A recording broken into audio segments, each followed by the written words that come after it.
11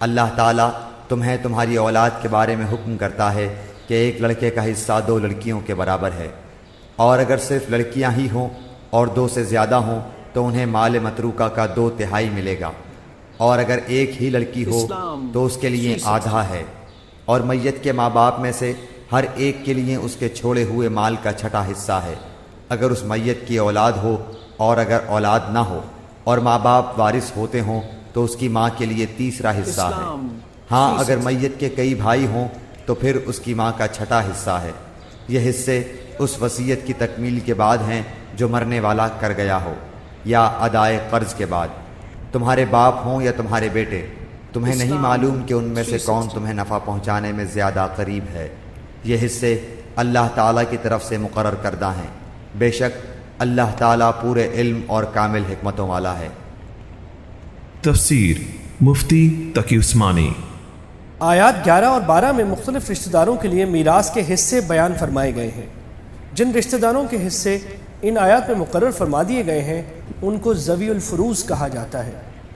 حضرت صلی اللہ علیہ وسلم نے وضاحت فرمائی ہے کہ ان حصوں کی تقسیم کے بعد جو مال بچ جائے وہ مرنے والے کے ان قریب ترین مذکر افراد میں تقسیم ہوگا جن کے حصے ان آیتوں میں متعین نہیں کیے گئے، جن کو اسباط کہا جاتا ہے۔ مثلا بیٹے اور اگرچہ بیٹیاں براہ راست اسباط میں شامل نہیں ہیں، لیکن بیٹوں کے ساتھ مل کر بیٹیاں بھی اسباط میں شامل ہو جاتی ہیں۔ اس صورت میں یہ قاعدہ اس آیت نے مقرر فرمایا ہے کہ ایک بیٹے کو 2 بیٹیوں کے برابر حصہ ملے گا۔ یہی حکم اس صورت میں بھی ہے جب مرنے والے کی اولاد نہ ہو اور بہن بھائی ہوں تو بھائی کو بہن سے دوگنا حصہ دیا جائے گا۔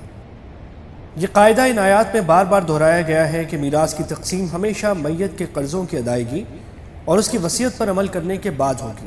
یعنی اگر مرنے والے کے ذمے کچھ قرض ہو تو اس کے ترکے سے سب سے پہلے اس کے قرضے ادا کیے جائیں گے۔ اس کے بعد اگر اس نے کوئی وصیت کی ہو کہ فلاں شخص کو جو وارث نہیں ہے میرے ترکے سے اتنا دیا جائے تو 1/3 ترکے کی حد تک اس پر عمل کیا جائے گا۔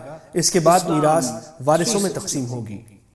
یہ تنبیہ اس بنا پر فرمائی گئی ہے کہ کوئی شخص یہ سوچ سکتا تھا کہ فلاں وارث کو زیادہ حصہ ملتا تو اچھا ہوتا یا فلاں کو کم ملنا مناسب تھا۔